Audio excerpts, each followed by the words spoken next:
Aprender de Jesus e não transformar em atos, atitudes, ações, é o mesmo que não ouvir.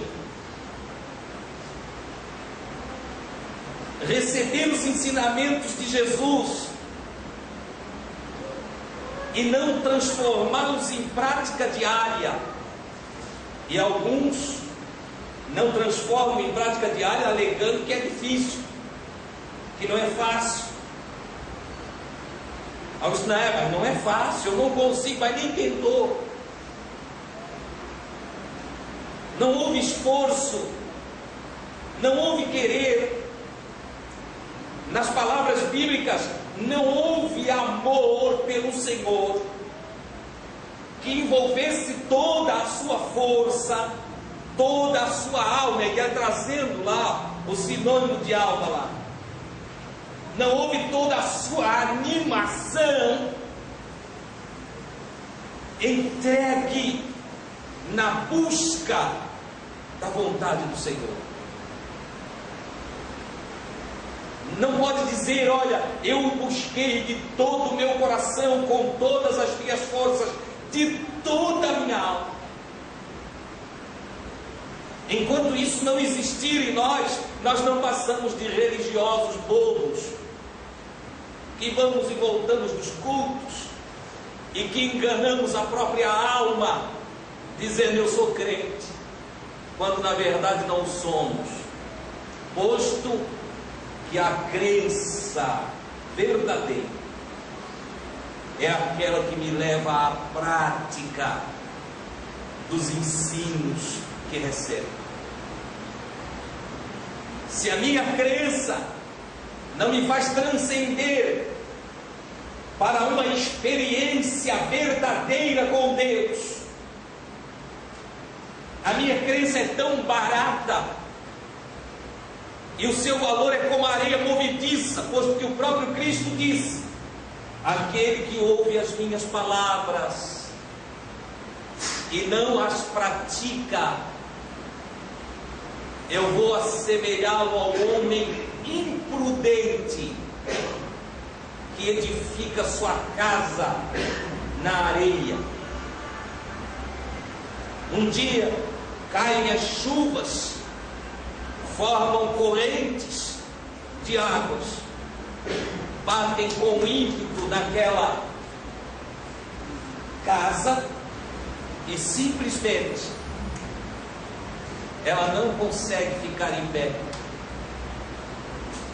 cai, porque foi construída na areia, não buscou-se o solo firme para construí-la. Jesus diz, assim é todo aquele que ouve as minhas palavras e não põe em prática. Esaú, o profano, o fornicário, chorou amargamente, chorou muito, mas as suas lágrimas não tiveram valor algum, ainda que as suas lágrimas eram lágrimas de uma dor profunda na sua alma, que em tristeza e desânimo amargava a irresponsabilidade de trocar o santo pelo profano,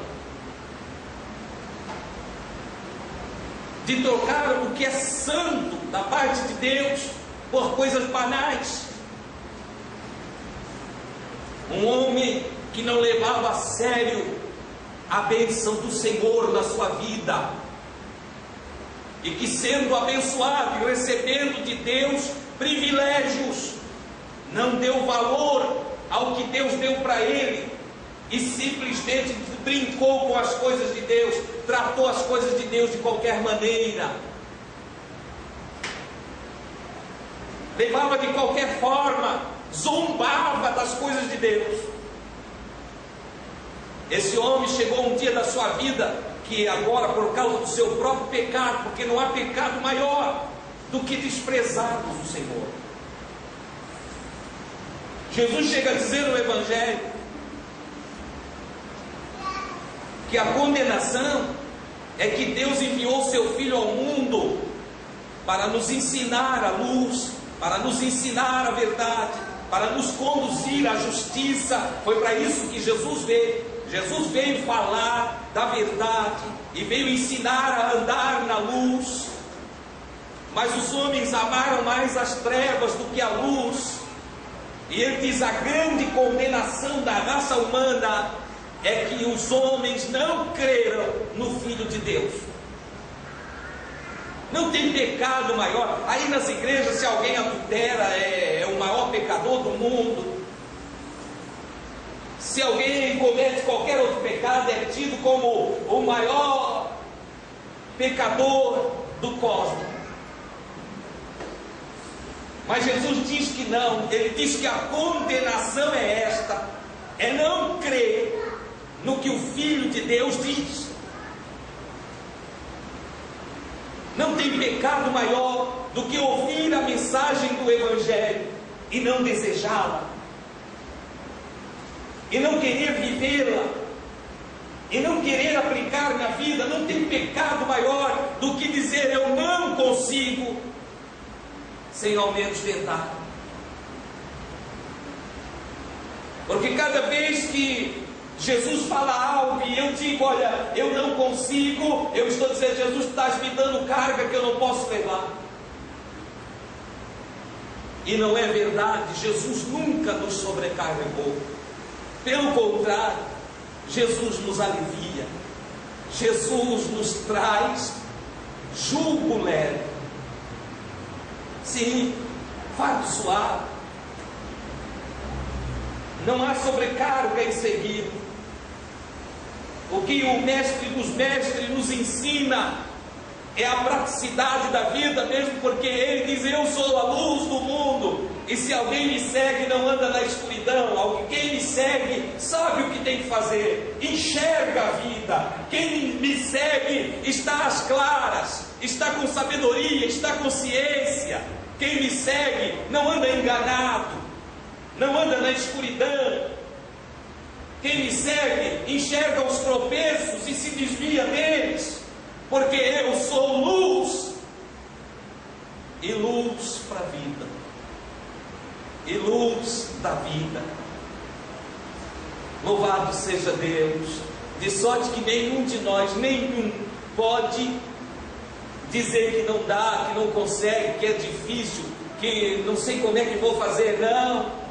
Então deveríamos ser verdadeiros. Eu não quero, eu não estou a fim de me esforçar, eu não estou a fim de fazer como ele diz, eu não quero ser amigo dele, eu não o seguirei, eu não colocarei em prática o que ele diz. Seria mais justo, mais honesto do que usarmos desculpas esfarrapadas, como a desculpa de Adão: a mulher que tu me deste, querendo culpar Deus dos seus próprios erros, quando ele fez o inverso da palavra de Deus porque quis.